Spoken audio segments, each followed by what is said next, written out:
Good morning. Good morning. We are here in Ways and Means. It is March 19th. We are on second to last day of crossover, and we are looking at this year's transportation. An act relating to fiscal year 2027 transportation program miscellaneous changes to laws relating to transportation. And what we're going to do this morning, with all due respect to the Transportation Committee, we're likely going to need to amend the bill. And so what my plan is that we walk through the whole thing with Damien, walk through the fiscal with Logan, hear from Patrick and Michelle from AOT, and then sort of go back in again with Damien for changes. Does that sound good? So first round to understand, second round to whatever the next round is called. Okay, great. And then we are working on H211 after that at 11. Damien. Oh, and sorry, second public service announcement. What we might need to do, since Damien would actually need time to write things, is that we might say goodbye to Damien and then come back to vote during announcements at month. Today, so we Today. can get through this whole thing We today. have, well, if we want it to make it to the Senate, we need to get it to the Appropriations Committee today, in time to get referred when we're on the floor today. And so, Got it. because they need this for their budget. Damien, the floor is now yours. Hi, for the record, I'm Damian Leonard from the Office of Legislative Counsel. Do you folks like the bill up on the screen? We do, thank you. So I'll take you through the bill quickly. I will pause on sections that relate to revenues and go a little more slowly, but feel free to stop me with questions. It might also speed you up. Yes. So section 1 adopts the 2027 transportation program. This is boilerplate language that we put in every transportation bill. So it adopts the bill. It adds definitions that are used throughout the act. But beyond that, there's not much to talk about there. The transportation program, the financial notes are something that Logan can get into more deeply. Section 2 is a technical correction. So the former municipal heavy equipment loan program became the municipal equipment and vehicle loan program several years back, has been administered by the Treasurer's Office for a number of years. Last year, there were changes put into the budget, which were intended to repeal these outdated rules by law. They didn't accomplish that, so we're accomplishing that with this language. Section 3 relates to standards for the design of roadways. This is, again, more of a technical amendment. It reflects that we do already have state standards for the design of roadways. And then the changes at the bottom reflect that as a state, we've adopted the Federal Manual on Uniform Traffic Control Devices, or MUTSID, which requires specific warning signs, signals, and markings for these roads. To be clear, these what it's talking about here are when you're on a main road and it's got a speed limit of 45 miles an hour, and then you get to a tight curve and you have to slow down to 25. That's what this is addressing. So it's just saying you don't need to go through a special exception process in order to put warning signs up that it's a slower curve on an otherwise faster road. Doesn't mean you can say it's 15 miles an hour on the system. What's that? Doesn't mean you can say it's 15 miles an hour. No, this applies to state highways where the speed limits are set by the traffic committee. There are specific limits around that. This is just saying as long as you follow that federal manual for how you warn lower speed areas where there's a safety concern, so you need to slow traffic down, then you can do it through that process. Yeah, it doesn't get to setting overall road speed limits. That's a different thing entirely. Section 4, this relates to bonding requirements for the Agency of Transportation. You're going to see repetitive language here. The first group are bonds that are related to the execution of the contract terms. And so it allows the Secretary of Transportation to waive the bonding requirement for contracts below $250,000. Currently, it's below $100,000, but that doesn't cover much road work these days. And then second, during an emergency event, it allows the Secretary to waive bonding requirements for emergency stabilization work. The permanent work would still go through the normal bonding process. The second group of changes does the exact same thing, but these are bonds related to payment of wages, creditors, taxes, and unemployment insurance. So same allowance on waivers, just a different type of bond. Section 5 brings us into compliance with the National Bridge Inspection Standards. So essentially, there are two types of bridges: town-maintained bridges and state-maintained bridges. The agency inspects both. For town-maintained bridges, they can advise the town of conditions, advise the town to post or close the bridge. And when I say post, it means, max weight 4,000 pounds. For state-maintained, it all goes to the state, and it just sets out whose responsibilities lie where. For Section 6, it also includes a new penalty of $5,000 for violating those requirements. Section 6 makes that violation a traffic violation for purposes of Title 23 and includes other technical changes. Section 7 changes the membership of the Public Transit Advisory Council. The Community of Vermont Elders dissolved, so they're replaced with AARP Vermont. And the private bus operators are consolidated to one member. And the taxi services, since that spot has not been filled in years, are being taken off of the council.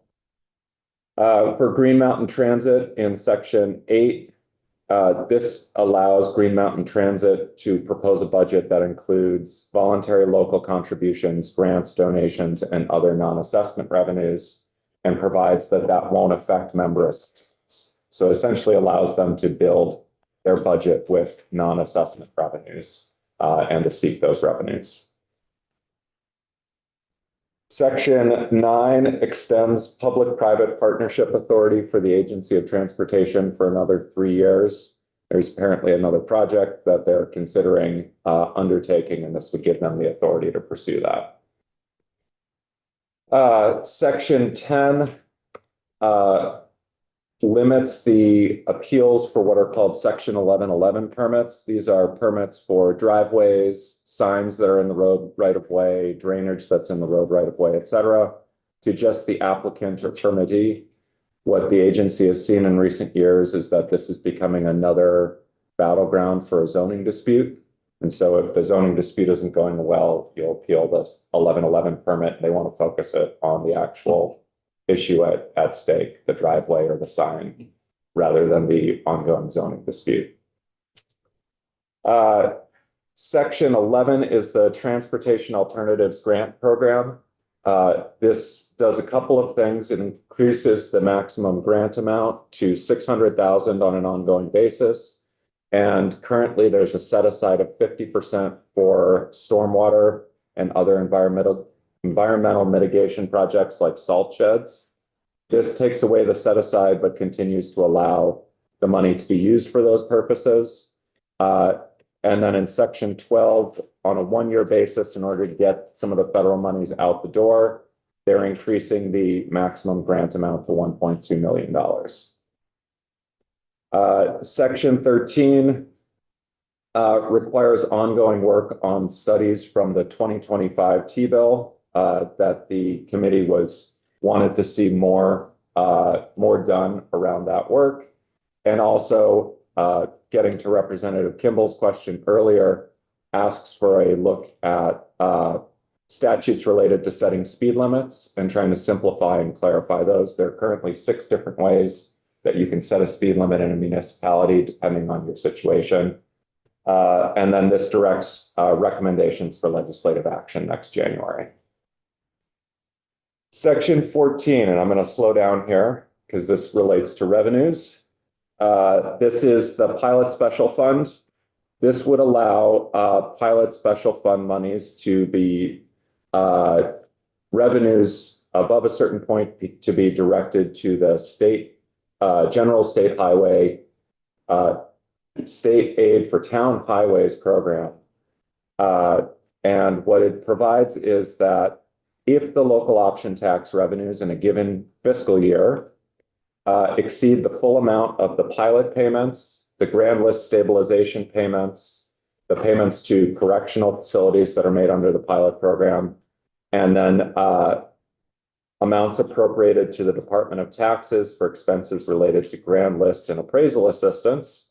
So, okay, if we've exceeded all of that, 1/2 of the excess would be dedicated to the state aid, general state aid for town highways program. That is in mouthful. But that's what this does, is it takes 1/2 of that excess in any year that there's an excess and dedicates it to the town highway aid in the next fiscal year. Yes. To read the language. Full amount of all payments made under subchapters 1 and 4C of this chapter, if any not appropriated by the town. So if we were to, this language gets signed into law, next year we decide we're going to use the pilot fund to pay for X thing, that gets added to subchapter 4 and 4C, and so it would be part of that. So in other words, if another like. If you change the statute, Okay. If you were doing one-time funds, no. Okay. So, yeah. So it depends on how you structure it. And then there's also, as happens with this language periodically, or language like this in statute, it gets not withstood in a year where you decide to use the funds for a completely different purpose. And so I just want to say, I appreciate sort of the artistry of the waterfall that was created here. And that you naming that often we notwithstand. It's like one of our favorite things to notwithstand is a waterfall. And we don't, the amount going into the pilot fund right now is deeply in flux. We do not know what's going to happen with the Stowe charter change. And if the Stowe charter change goes, a lot of other charter changes might be coming. And so I think we need more clarity on how much we're actually talking about in a waterfall before we allow a waterfall to go through. So I'll just sort of like name that for now. We're not gonna, we'll do amendments sort of after we've heard from everyone, but just wanna put that in. The Stowe charter change is the request to increase their local options tax withholding to 2%. Just to the point being, like, understanding that it's in flux and we're unsure of the actual numbers. It's gonna go up. But Is The- that the amount how of- received? Yeah, the amount, like, yes, it's in flux, but in flux in a positive trajectory. I would think.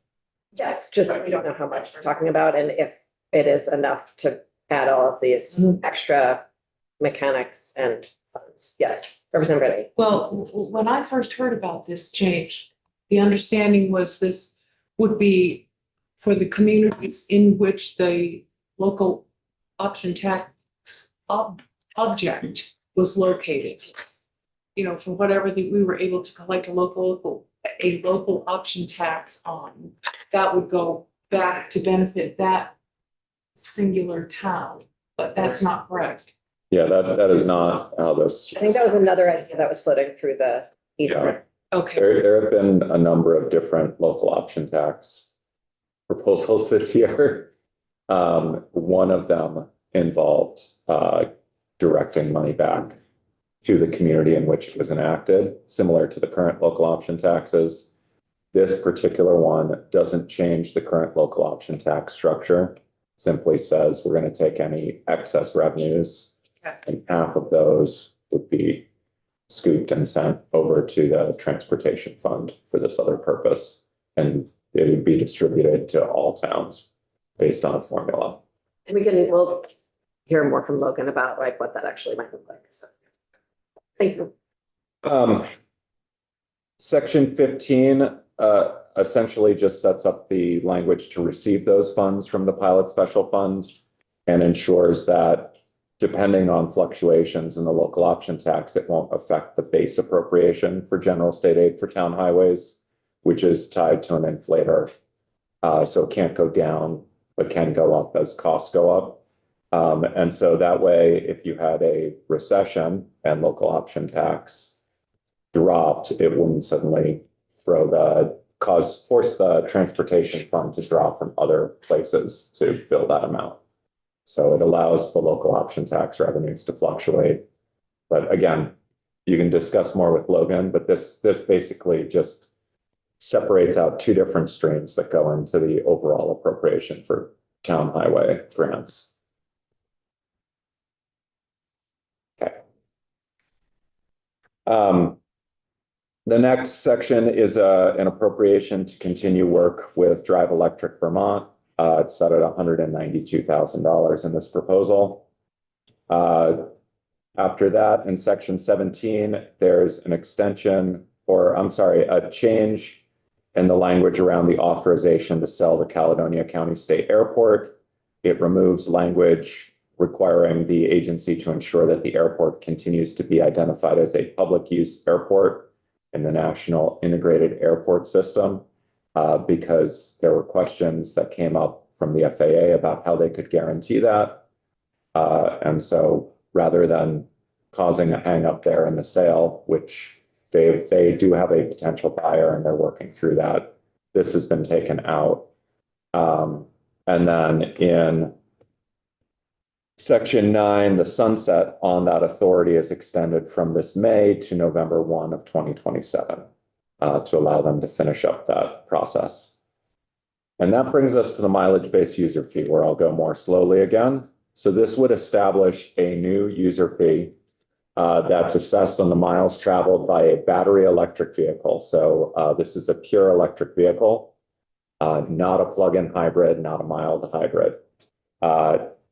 The first section in the new chapter just sets out the purpose is to ensure that electric vehicles contribute to the transportation fund in an amount that reflects the miles traveled. The definitions here, I'm going to skip over because they're fairly self-explanatory, with the exception of the mileage reporting period, which is either the time between annual inspections or the time between the most recent annual inspection and a terminating event. Terminating event can be the sale or end of a lease, can be moving to another state and registering the electric vehicle there. It can also be other instances like a vehicle reaching the end of its life, a vehicle being totaled in an accident, other instances where you cancel your registration. So,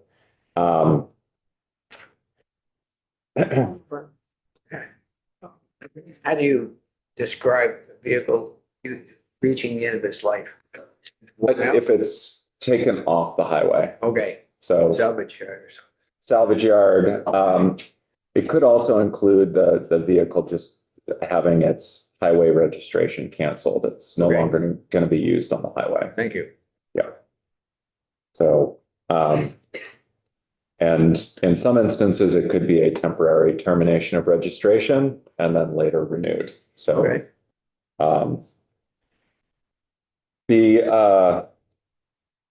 So there are three ways that the annual mileage-based user fee can be assessed. The first and most basic way is that you get to the end of your mileage reporting period. Your miles traveled are assessed, and essentially there's a reading at the start of the period from your inspection where your odometer, let's say it says 20,000 miles. At the next inspection, it says 30,000 miles. That gets reported to DMV. DMV then multiplies the per mile rate by the number of miles, and you get a bill. You can get that bill by snail mail, email, or electronically through the MyDMV website. And so that's all covered in here. So within 14 days, they have to calculate the amount. As soon as practicable after that, they have to mail the amount to you, which includes the email or other electronic distribution. And then you have 45 days to either pay the lump sum due or go into a monthly or quarterly payment plan. So it allows you to sort of limit that hit. There is also an option. Sorry, before you go to the other Yeah. option, am I remembering right from previous testimony that the payment options on the DMV website charge you for credit cards? That's a good question for the DMV. Thanks. The pay-as-you-go option. So this is something that the AOT can speak to a little bit more. My understanding is that they've requested in the RFP that this be offered as an option by the third-party administrator. This allows the commissioner, in the commissioner's discretion, to establish the pay-as-you-go program. And essentially, the way that would work is that periodically you would report your mileage to the DMV, and when you report it, you would make payments as you report it. So you could make reports throughout the year instead of waiting till the end of the year to get a bill and then figuring out how to pay it. And is the commissioner required to come back to us once that program is developed, or is it just rolled out if the commissioner does? There's no requirement for the commissioner to come back to you before it's rolled out. Representative Wilkie? I was hoping this would become clear and it hasn't yet to me. Is there a reason why hybrids that are plug-in hybrids are exempted? Or The initial directive in the prior T-bills was to start with electric vehicles. There is ongoing discussion about whether, and if so, when, to move this program, expand this program to other vehicles like plug-in hybrids and internal combustion vehicles. But at this point, the only vehicles that are committed to are electric vehicles. For this program, plug-in hybrids currently pay an infrastructure fee each year in addition to whatever gas taxes they pay at the pump. So they pay $44.50 per year as an infrastructure fee Is that when they register. what the EVs had sort of a stand-in temporary? They have an $89 fee, and the hybrids are half that. Yeah. It's paid on the registration. Yep. So I live on the New York State border. Mhm. There's a certain creamy skin that opened last. It happens to be in Lake George, New York. I don't know where I account for that mileage. It's out of state. This does not account for the difference between in-state and out-of-state mileage. It charges you on your overall odometer reading. In the same way that you could buy gas in Vermont and then travel across the line and the tax goes to Vermont. So it's not a perfect system. It doesn't account just for miles in the state. There are other states that are looking at geofencing technology, but it is expensive and has privacy concerns that it raises. So at this point, the agency can speak more to this, but they're not proposing that at this point.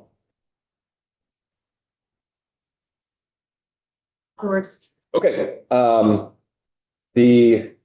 So again, with that, you pay as you go, and then at the end of the mileage reporting period, your next inspection, there's a true up. So if you've over-reported your mileage, for example, if the photo wasn't clear and the mileage got read wrong at DMV, you would get a credit for overpayments.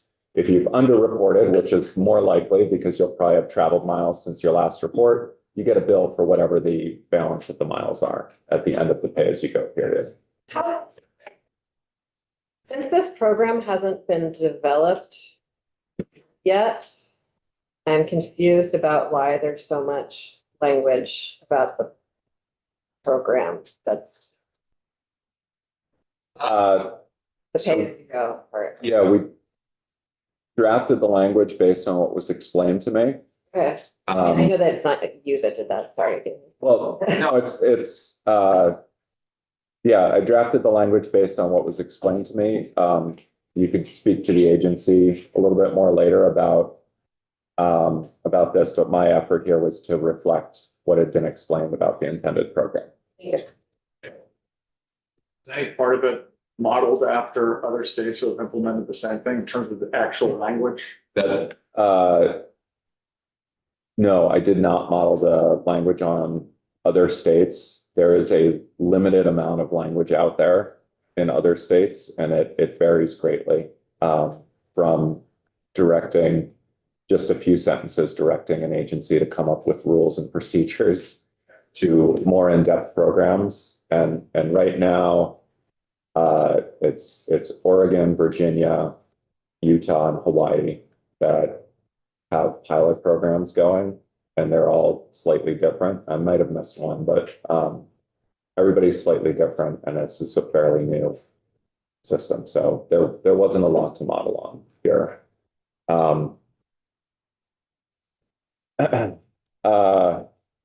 Mileage-based user fee for newly registered vehicles. So this is a little bit different.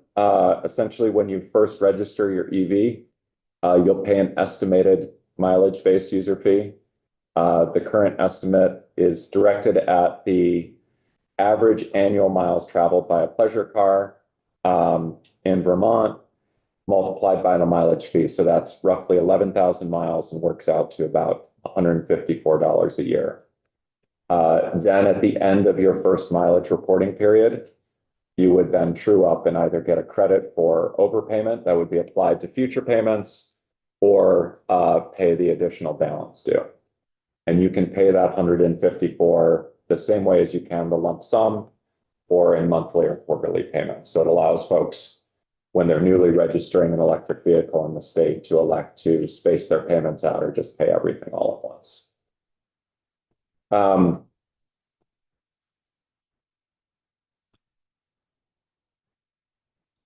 That's that language. So the mileage-based user fee is calculated, as I've said, by multiplying the number of miles traveled by the rate.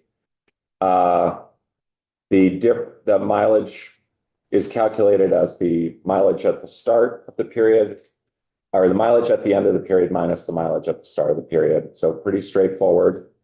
And then with the pay-as-you-go plan, it's the mileage at the current report, subtracting the mileage from your previous report. The rate is set at 1.4 cents per mile traveled during the mileage reporting period. It's set in statute. There was originally an inflator proposed. It was taken out next door in the Transportation Committee. So this would have to be adjusted by you all in future legislative sessions if you wanted to increase it or decrease it. My understanding of the conversation in the Transportation Committee is that there's no inflator on the gas tax. Why should there be an inflator on the fee that's designed to parallel the gas tax? Just telling you the context I have on that. There's one exemption right now from the fee, and that is US government vehicles, whether they have federal plates or state plates, they're exempted. I did have a question about who pays registration fees in the state. The state does not pay registration fees for its vehicles. Municipalities pay a reduced registration fee for some vehicles. And the EV infrastructure fee is waived for state and certain municipal vehicles. So Probably we would want to parallel that. I think that less we can move money from one random state, one department in state government to the other department in state government. It's just that. Yeah. That said, because the gas tax is paid at the distributor level, all of the gas in the state includes that amount. So. The mileage-based user fee is in addition to any other fees and taxes imposed by the title, and this is just so that there isn't a claim that your registration fee and mileage user fee are duplicative or something like that. There is an ability to appeal the amount of the assessed mileage-based user fee within 15 days to the commissioner, and then later on, so you have 15 days after you get the assessment to file an appeal, and then the commissioner has authority to hear appeals pursuant to other language that's already in Title 23 that allows. After you receive it or 15 after it's mailed? After I would say the assessment is mailed, but that's not in there. And it's 45 to pay after it's mailed? Yes.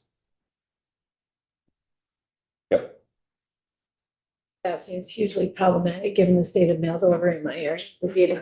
Well, so again, Somebody could ask me in my driveway for a week. Sometimes they don't make it until 6 months later. again, the word mail includes email and other electronic delivery. So, that was in Title 23. Anytime you hear mail, it also includes electronic mail. But for someone who doesn't have email, you could have delivery issues. And then there is an ability to get a refund if you've had a terminating event and you've overpaid rather than getting a credit against a future mileage-based fee that you won't pay, you can get a refund. I love the drama of the terminating event. It just makes the whole world more exciting. I got it there. I like to add drama where I can. I know you do. Famously. Yeah. So two required reports. Inspection mechanics have to report the mileage when they do an inspection. And the owner or lessee of a vehicle upon occurrence of a terminating event have to report the odometer reading. Currently, when you sell or end the lease, there's an odometer disclosure anyway. For things like an accident or a vehicle that's being taken to the salvage yard, there will have to be another process, but the commissioner can set that up. And I imagine there's already a process in place for mechanics to report mileage at inspection. So they're under the current, Computer. yeah, under the current electronic inspection system, this can be part of the report that goes back to the department as part of that. So, and the agency can speak more to how that looks. Thank you. If you fail to pay your fee when it's due, interest accrues at 1.5% per month. It is capped at a total of 18%, which equals 1 year of interest. So that if you, for example, didn't pay your fee, just don't go on accruing interest into the future. And 18% represents, 12 months at 1.5%. Yep. And the commissioner may waive some or all of the interest and penalties. That should just say interest, actually. If the commissioner determines that it was due to excusable neglect. So, will you remember to take out that penalty or should I? yes, I'm going to make a note to myself. And how does the commissioner determine? Excuse me. Yeah, excusable neglect is, that is essentially, it's a judgment call by the commissioner as to whether and this is something that we've used in things like failure to pay unemployment insurance, things like that.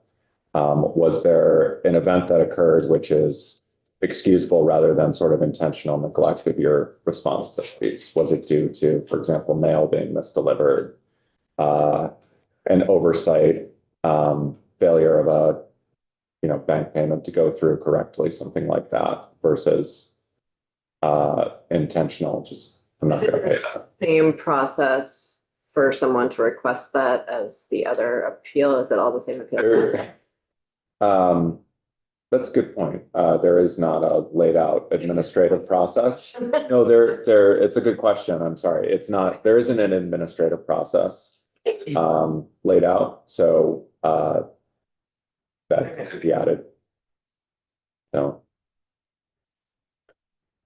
Currently, the only general appeal authority in this is an appeal to Superior Court. And otherwise you have the administrative appeal of the actual amount of the assessment, but yeah, the interest is not appealable, but there's language we can add which would allow an individual to request a waiver. Okay. And you would probably want to allow that to occur at any, well, I shouldn't tell you what you would want. You could have that be within a certain period of time or just at any time, given that the interest continues accruing and an individual may not be aware of the interest accruing, especially if there is an instance where, for example, they've set up their spam filter in a way that catches the department's emails. Thank you.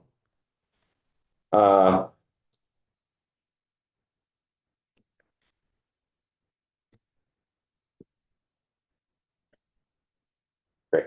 Okay.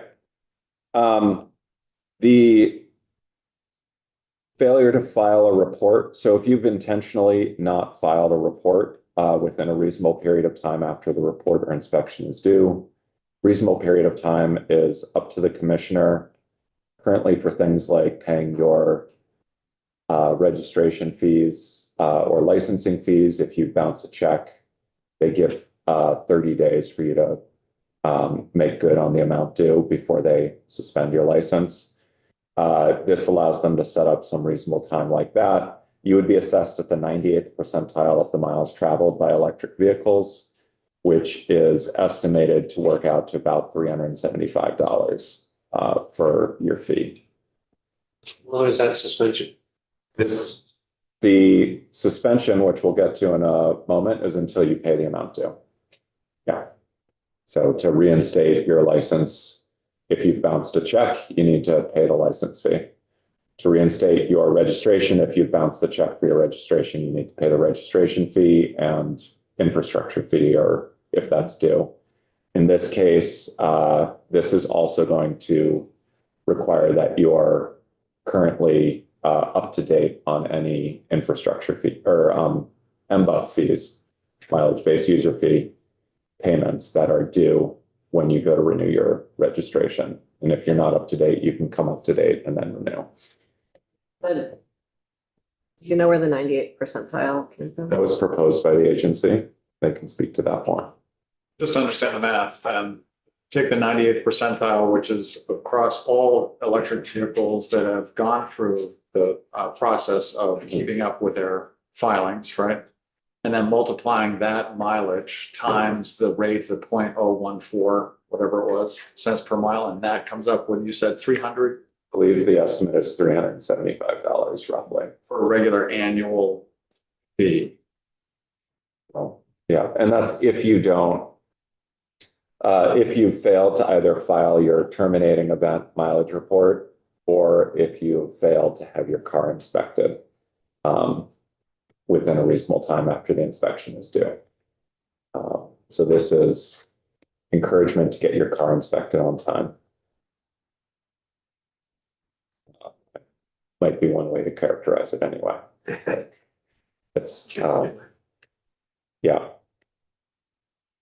And then I mentioned the suspension or refusal to renew the registration. So, and this does require notice and an opportunity for a hearing, because driving with suspended registration opens you up to all sorts of other additional offenses if you get pulled over and your registration is suspended. So the commissioner does have to give you notice that they intend to suspend your registration because you're not current, and give you an opportunity for a hearing on that to contest the suspension. And is that process set out? That is set up. There's currently statutes and section 105 to 107 of Title 23 set up a whole process. Yeah. It also covers instances where you've intentionally misrepresented or misstated something. So this is, essentially trying to file a fraudulent mileage report or something like that. Is the fraudulent mile report include the hypothetical pay as you go, or just the one from the mechanic? This would include pay as you go if those reports are required to be filed at a certain time. It's not clear whether there would be specific required reports or whether it would be more flexible. It's like a big open question. Okay, Yeah. thank you. Yeah, this could include intentionally misstating your mileage in a pay as you go report. Section 4308 provides general authority for the commissioner to administer and enforce the provisions of the chapter. It then sets out additional powers which were originally taken from the gas and diesel fuel provisions. Some of them are boilerplate, some of them grant somewhat broader authority. So adopting rules is pretty common as necessary to administer and enforce. Prescribing forms, contracting with the account manager to administer and manage the mileage-based user fee. All of these are MAs. Interrupt for a second. So it's sort of boilerplate parallel to a system that levies a fee at a distributor level, not at a user level. Yes, And so there might be places we want to look to make sure that those two ideas are not in conflict. yes. Okay, thank you. This was trimmed slightly in the transportation committee. I can't remember the exact section, but there was one that they already determined was authority that wasn't necessary for a fee on a user rather than a tax on a large distributor. Then the number 4 here is one of those that is a broader and less boilerplate authority. This would provide with the approval of the governor and the Secretary of Transportation, allowing them to enter into agreements with other states, the District of Columbia and Canadian provinces, providing for reciprocal enforcement of mileage-based user fee and tax laws imposed by the jurisdictions entering into such an agreement. Do those places have mileage-based user fees? Like I said, only 4 states that I'm aware of currently have a mileage-based user fee. So it is under consideration in other places, but and then this would also allow enforcement of the overdue amounts from those places in our state by a duly authorized officer of a contracting jurisdiction that extends reciprocal authority to this state. So this is again taken from the gas and diesel tax. Do you know if any other state has a full MBUF for all electric vehicles yet? Mandatory? I believe Hawaii is transitioning to that, but hasn't done so yet. I'm seeing Logan shaking his head no, so I'm trusting that Logan knows more about that than I do. Seems really for reciprocal enforcement. Trying to figure out what that looks like. So yeah, Can you describe how it looks for fuel dealers? so for fuel dealers, essentially what this does is if you've got a reciprocal agreement, it allows them, if they have a dealer that operates in both states and hasn't paid their taxes in the other state, that state can sue in Vermont courts to collect those taxes. And then vice versa, Vermont can sue in that state's courts to collect Vermont taxes that are due. So that's what this allows, is for enforcement in the other state's courts and enforcement of their laws under Vermont state law. That just means car then gets registered in a different state. Yeah, so this would allow for reciprocal enforcement if someone moves states to collect amounts due. So someone might try to avoid paying the tax by registering a car in New Hampshire. Yes, if they have a mileage user fee and they enter into a reciprocal agreement, this would allow you to pursue them there. One of the things that you may want to consider is we're talking about very different amounts potentially. And so one of the things that came out next door was language from the gas and diesel tax related to lawsuits to collect amounts due, tax liens, and use of collection agencies to collect amounts due. Because we're talking about even, let's say $154, which is the estimated average, plus 18% interest, you're still only talking about $180. Right. And that's doesn't even cover filing your claim in court. So there is potentially some question about the utility of this, particularly prior to widespread adoption. So Oh, sorry, Representative. Yeah, in answer to Representative Kimball's inquiry about New Hampshire assesses the property tax on motor vehicles every year. So if you have a high expensive car and you register in New Hampshire, you're paying a property tax on that every year. It's substantial, a lot of money. Hundreds of dollars. Have fun. So, but At New Hampshire, they do wild stuff. They do, they have other ways of getting their. They really do. Yeah, there are a lot of fees and taxes over there in New Hampshire, despite their best advertising efforts. Yep. So the next couple here. It's worth noting that this largely duplicates general authority that's already given under the 23 VSA 105 to 107. Allows the commissioner to hold hearings, cause depositions to be taken. And this is essentially, again, in the gas taxes, this is related to when you're appealing the amount of your fuel assessment there. And then to compel attendance of witnesses, so essentially to subpoena witnesses and documents. And then to conduct examinations under oath. So take testimony under oath, and then to use the court system to compel, to basically execute the subpoenas. So this is, Like my mechanic gets subpoenaed because I didn't pay my user fee bill. depends on whether they're material to your appeal of your user fee. So like the guy who changes my tires, who might have a very good sense of how much I drive because of the use on the tires could get. If there are records, so one of the things here too is that largely the records will be with DMV already. You're talking about an odometer reading. You're not talking about invoices for fuel delivered to 100 different gas stations across the region. If this section went away, would there still be like an underlying universe of how the court works that would guide these things? That is all provided Why under, is this so funny? I just like the framing and under the universe in which the report works. I'm amused by your charming turn of phrase. Mhm.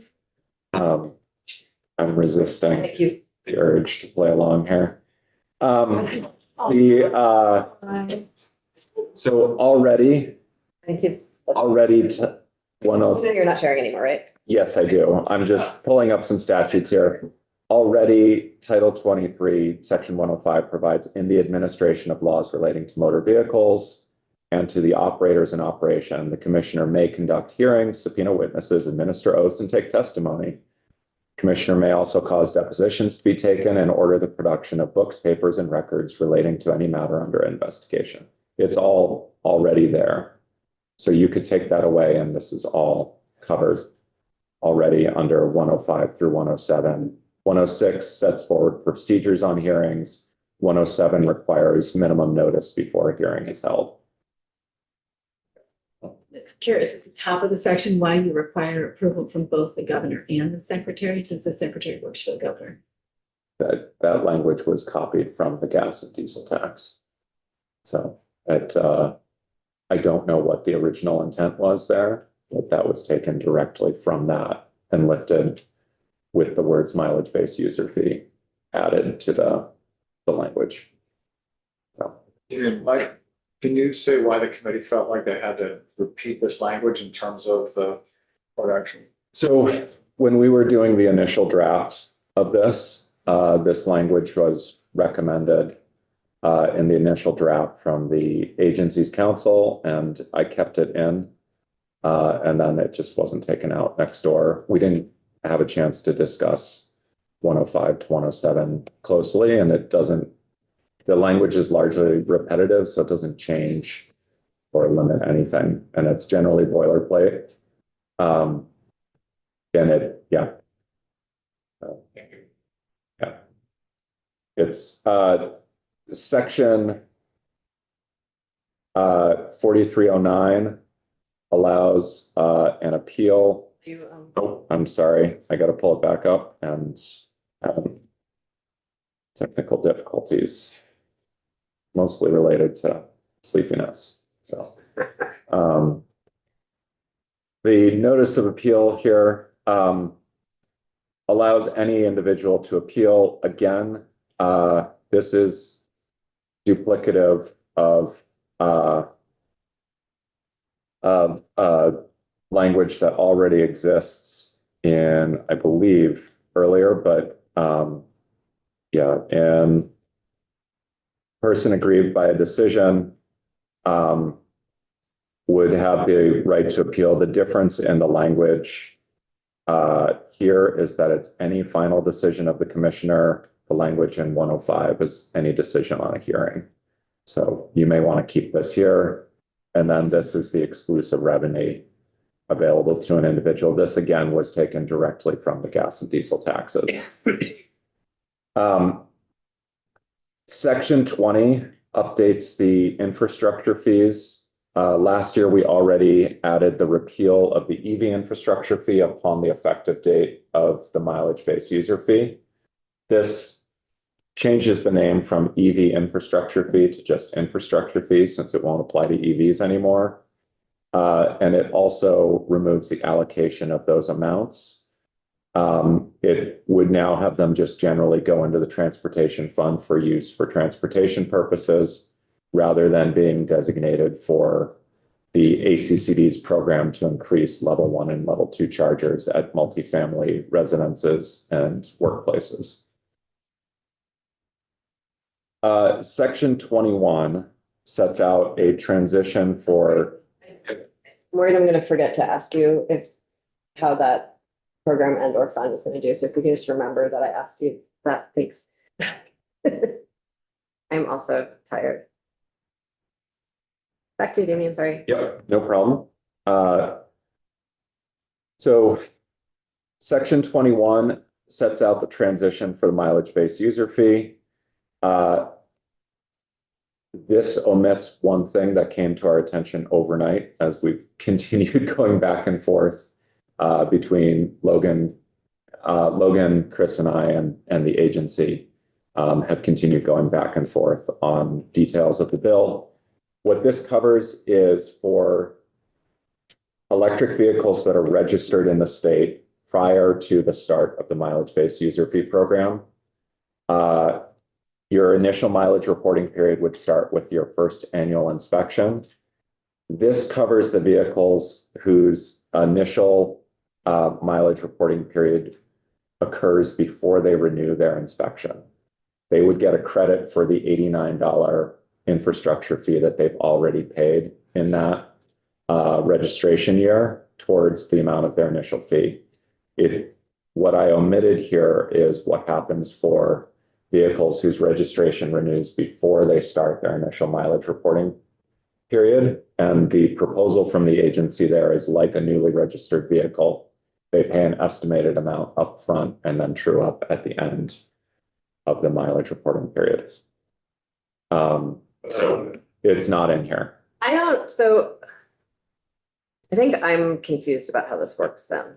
So when I think of the beginning of the reporting period, I think that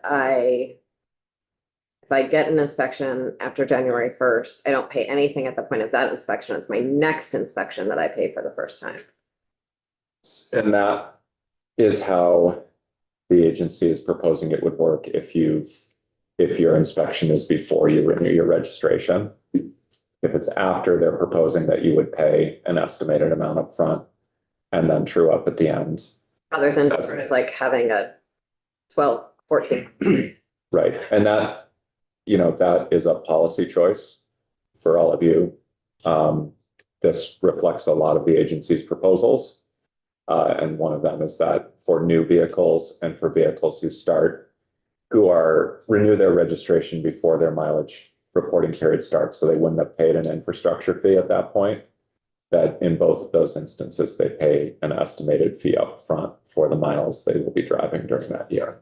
I would imagine that reconciliation and needing to pay users back, as well as people estimating something in a program that has never existed before, could get really complicated, but we'll talk to the agency about that. And Yeah, sorry, Representative Glenn. Well, I know you can't, create laws around what might potentially happen, but again, when it talks about your annual inspection, we're possibly looking at every other year inspections. Was there any consideration as to how that might work going forward? not in this bill, the Senate bill S211 that proposes looking at the possibility of shifting to an every other year inspection directs that one of the things they propose in their plan to transition to that is how to address the mileage-based user fee as part of that. Okay. And so that bill is going to be coming over to the House, and it would direct the agency and the Department of Motor Vehicles to come up with a plan to transition us to a 2-year cycle. And there are a number of things, mileage-based user fee is one of them. There's also things like Clean Air Act compliance and so forth that we have to address so that we don't end up with hiccups like our neighbors in New Hampshire have had as they have shifted to no inspections. And that was actually going to go into effect, I think, January 2028. It was, and there's now an injunction that is keeping the inspections going while the lawsuit under federal law works its way out. So, Wow. yeah, so they repealed inspections. People stopped getting their cars inspected, and 2 days before the repeal took effect, the federal court required them to continue inspecting cars. But other states don't do there are other states that don't do every year. The Clean Air Act is funky because it depends on where you are in the country. Your requirements are different. We have the luck, whether it's good or bad, of being in what's called the ozone transport region, which requires us to have enhanced emissions inspections and maintenance requirements for our vehicles. There are some states that have a 2-year emissions inspection, but we would have to change certain things about the requirements potentially to be able to get that sort of plan approved. So that's An ozone transport region? ozone transport region is what it's called. Essentially, we don't generate the pollution that's contributing to the bad air quality, but because of the way the winds blow, it comes over our region, and so we're held to a higher standard under the Clean Air Act. End of the day, thank you. Yes. So the last mileage-based user fee or MBUF provision here is that it would designate that all revenues generated in fiscal year 2027 would be allocated to general state aid for town highways in fiscal year 2028. And so there is not a good estimate of what the revenues will be between January and June of next year. And a lot of that's going to depend on how you structure the program. And how many newly registered vehicles and vehicles that have any upfront fee. And it does say net revenues. Yes, so that's after I wrote net revenues, understanding that there may be some costs related to the program. So it's as net revenues, could be changed to revenues. And the effective date for all of those sections is January 1 of next year. And I'm done. President Woody? Thank you. It was in the transportation committee chatting with someone, I don't remember which member it was. And they said that the average amount that a person is driving a car is something like $134 in gas taxes a year. I wonder if we could just make life easier and have an average amount already paid, but just be paid by. I think that's what current law essentially does with the electric infrastructure fee, but that's, we can ask the agency about that when they come up. The current law, it is, the amount that they came up with was designed to match up to the average that an internal combustion engine vehicle would pay in gas tax. And that was what we directed in prior transportation bills. The $89 infrastructure fee was picked because it equals your registration fee. So you're just paying an additional registration fee each year as an EV owner. And that was an approximation when they didn't have an estimate of that amount. So that amount is actually low, although it does pay something. The design of this is, it's designed to be a user pays model, so you pay for use. Originally, the gas tax, when it was enacted, was more of a user pays model because there wasn't a lot of variation in mileage between different cars at that point. Now, as we all know, you can have cars and trucks that get very low mileage, and you can have cars and trucks that get very, very good mileage, depending on the design and capabilities and all sorts of other things. So right now, the gas tax it can be wildly different depending on whether you're driving a newer vehicle with a very efficient engine or an older vehicle or a vehicle with a larger, more powerful, but less efficient engine, something I like don't that. understand that. I just wonder how many FTEs it's going to cost us. That's a great question for the agency when they come up, because we should definitely ask that. Yes. So Thank you, Damien. thank you for your time. Can I have that down now? You're next. Happy. Where did it go? I didn't know that. He said he adjusted. Transport. Yeah. Donut transport. Like a squirrel, I just had treats all over the state house.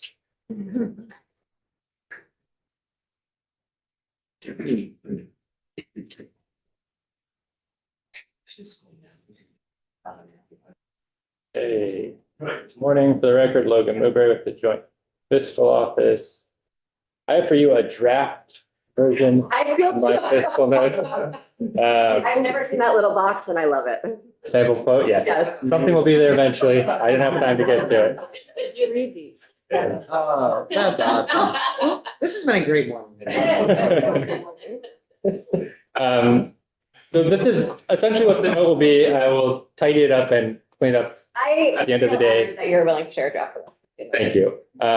So I wanted to have something to present to you all that sort of walk through some of the fiscal impacts of the bill. So Damien walked through most of these, so I'll just sort of highlight them again, and then there'll be a couple that I think you'll probably want to get into in more detail. The first being section 11. This is more a change to sort of appropriations, but this is where they're increasing the amount of money that can be given out through this transportation alternative grant program. They're increasing it to 600,000 from 300,000. And then they're removing this section that had some limitations, stating that 50% of the grant program funds had to be given to environmental mitigation projects related to stormwater and highways. So they're sort of increasing it and then allowing the money not to be sort of cordoned off 50-50, but to go to other places.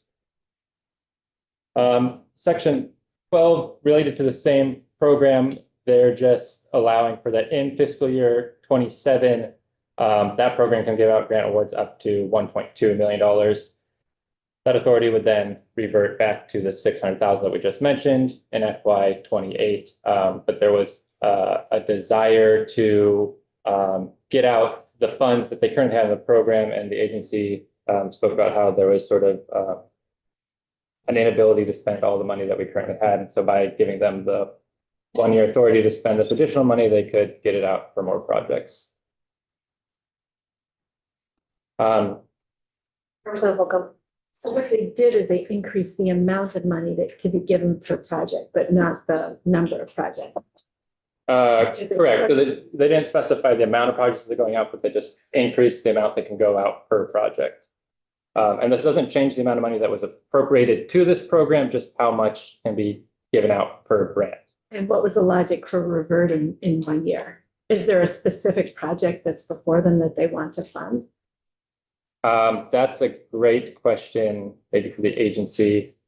I'm not totally sure if there was a specific project that drove this, or just my understanding is there were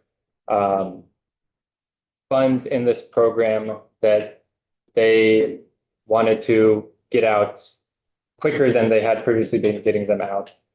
So by giving them the 1 year to send out more money per grant, it allowed them to sort of move this money quicker. But I think the agency could probably speak towards the specifics of the program and the grants if you want to get into all that. This is way more an appropriations zone than our zone, but they can answer the question when they come up. Yeah, I just think that's very unusual. And usually the response to not being able to get your money out is to evaluate whether that money is needed. Just like, Yes. Great. Section 14, the pilot special fund. This is the language that Damien walked through that would essentially say that 50% of all sort of the remaining revenue from the local option tax that's generated in 1 year after paying those things that Damien mentioned, 50% of that would go to the transportation fund, which would be used and appropriated for general state aid to town highways in the next preceding fiscal year. I'll just preface with saying I'm not an expert on the pilot fund. If you want to get into that, there are people at Joint Fiscal who know far more than I do. We heard testimony that based on sort of estimates of FY27 and what's being appropriated, this could be slightly less than $200,000 to the transportation fund this year. It could be less than that and unknown in future years. What happens when $200,000 gets distributed to town highway funds? Like, what does that look like on a per town basis? Per town, very small. I believe a rough estimate, for every $1 million of additional town highway aid money, each town gets $3,700 or something like that. It's dependent on the miles of roads of each class of road that you have in your state. There's a sort of complex So it'd be formula. $370-ish? No, $700-ish. Don't know the math at the top of my head, but yeah, I'll take your word for it. Yeah, sorry, Representative. Understanding, probably head for our next question. Curious how you got to that a little under $200,000 number, because there's quite a sizable surplus in the pilot. So it's not based on the amount currently in the fund. Okay. It's based on the excess local option tax revenue for that year after you pay all the things listed in statute. Any money that's left from that year's revenue would be Just split in that. half. Yes. As I understand it, and I feel like there's a table. Ted presented a table on the pilot fund, and I'm sure you'd be happy to if you haven't already here. I think next week we need to spend real time on the pilot fund. And lots of time with Ted, who has been really just catching up with estimates since meeting day. Representative Bodie. Thank you, because I think that anything that doesn't go to pilot and the excess don't go to pilot fund increases property taxes. Huh. I don't understand that, but we can talk about it. Okay. Okay. I don't understand it either. I'm gonna have Logan finish and then maybe you can explain. Perfect. Section 15 is related to this and would just state that any money that came from the pilot fund per the previous section would be in addition to existing statutory funding requirements for this program. So it's not supplanting what is currently being spent, but would be in addition to. That's what this language says. Section 16, this is a one-time appropriation to the Agency of Transportation to be used to continue their partnership with Drive Electric Vermont. So this would just, I think, absent of this funding, we would run out of the money that we were using within this work that Drive Electric Vermont was doing, and so this would allow that work to continue. So section 19, the mileage-based user fee. I'm sorry, I stopped paying attention for 1 second. Can you go back to Drive Electric? One-time appropriation. And there's no ongoing money going into that anymore because the infrastructure fee is going away. So Drive Electric Vermont is separate from the infrastructure fee. Oh, okay. I'll answer the question that you mentioned Great, okay. in a couple sections, two separate things though. That's what I get for not paying attention for a second, sorry. Section 19, as you were. It's the mileage-based user fee, as Damien just went through. The first block of text there is really just sort of explaining a little bit of how it works, but we'll sort of jump into the money portion. So trying to think of the best way to start this. So the estimated amount of miles driven per year for BEVs is roughly 11,000 miles per year. And we know from the statute that the current MBUF assessment rate is at 1.4 cents. So if you sort of do that math out, the average MBUF assessment across the state would be roughly $154 per year. Now, figuring out how much revenue this is going to bring in gets a little complicated because, as you heard, there's sort of a transition period where people are shifting from this $89 EV infrastructure fee, which I'll get into in just a second. There's also the fact that this fee is sort of starting January 1, which would be in the middle of a fiscal year. And then this fee has the option to, people have the option to pay it over different frequencies if they choose. So some people could pay it all up front, at which case we get the payment at once.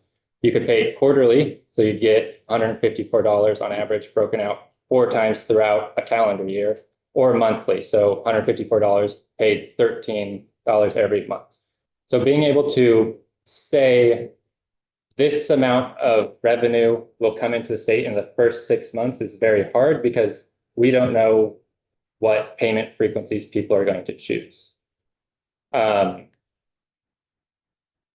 So because of that, the per fiscal year fee is really sort of unknowable at this time until we sort of have some numbers that we can go back and look at. But what we can do to an extent is sort of tell you what an average amount might be generated in a calendar year. So given that, and this is in the third paragraph, given that they're in 2028, so using current BEV fleet size plus estimates of BEV growth in the future, adoption rate in the future, we can estimate that in 2028, there'll be roughly 15,500 around there, give or take, BEVs registered in Vermont. So at that fleet size and assuming the average mileage based rate of $154 per vehicle, you could expect this to generate around $2.4 million in 2028. Again, going back to my first thing, how it sort of gets broken up between FY28 and FY27, I can't tell you because as per mentioned, but sort of generally speaking, that's the number. And is the 27 money booked in the 27 transportation budget? So there's that language in, what is it? 22, section 22, that does allocate net revenue from this To be used to the extent that there is net revenue, which sort of gets to the second point of this, and that's that EV fee. So where it gets a little more complicated is that currently BEVs, when they register, they pay an $89 EV infrastructure fee. That's paid at the time of registration. Current law states that once the MBUF is enacted, that fee is repealed, so they no longer pay that. But what you have is sort of a timing issue, or question, I guess, a timing question based on what I mentioned before about payments of MBUFs being spaced out over the year. So let's take a new vehicle, for example. Currently, you would register it, pay your registration fee, pay $89 upfront as you get registered.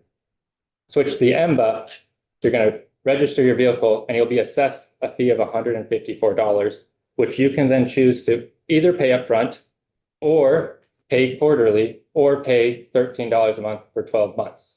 So we will be losing the $89 EV fee and getting over the course of 12 months, $150 back. But because of the timing issue, there's a question of when we will sort of see net positive revenue from this, right? So in this chart, we sort of know that in calendar year 27, EV infrastructure fee revenue, if it goes away, will be about $1.3 million. It's hard to know what that number will be for the MBUF. And the EV infrastructure fee goes to one fund and the MBUF revenue goes to another fund. Yep, so the EV infrastructure fee currently goes to the T fund, but then gets sent to ACCD for this program that expands EV chargers for level 1 and level 2 chargers throughout the state. That's currently where the EV infrastructure fee revenue is allocated. That would go away with the enactment of this fee, and then the MBUF revenues would go into the transportation fund, and then to your question, the plug-in hybrid fee, the $44.50 fee, would also, instead of going to ACCD, would just go into the transportation fund, and no money would sort of be allocated to ACCD. And then the staffing costs for the MBUF, that just comes out of where does that come from? That's a good question for the agency. To the extent that this will require a significant staffing at their offices. I know they are contracting with third party to do some of this work. I'm unsure at this time of sort of the extent that will. Oh, none of those costs are in the fiscal note. Oh. Okay. Can I follow up on that question? Because I have a related concern, because I think, first of all, this is hard, and I'm seeing committee members here, and I just want to thank you for this work, because I think this is important. I think I probably have the highest representation of the EVs in the state, in my district, I sent in my emails. And I really support this, and I think we have to protect the T-Fund. I'm curious if you also looked at the cost of running two different systems at the same time. And I'm wondering if there is an intent that is explicit anywhere to move to NBUF for everybody. So all I know is currently the proposal is to do it for battery electric vehicles. There has been some discussion in the building of eventually moving that to more vehicles than that. As of today, it is solely based on the battery electric vehicles, and there's no proposal that I know of currently existing to expand that. And did the agency of transportation? We'll hear from the agency. What happens on page 3? Page 3. This speaks to the fact that I just mentioned, that the $44.50 plug-in hybrid infrastructure, EV infrastructure fee would no longer be going to ACCD. So essentially no T-Fund, if this bill is approved, would go to that program as it had been in the past. Does that mean that the program stops? Absent of funding that they get from somewhere else. I'm not sure if they have a funding source outside of the transportation funds that go to it, but there'd be no transportation funds sort of automatically sent to it. Is that program sunset somewhere? I think it's a program within their sort of agency. I think it was run before we started sending them transportation fund programs. I don't know what the intent is after this sort of takes effect, though.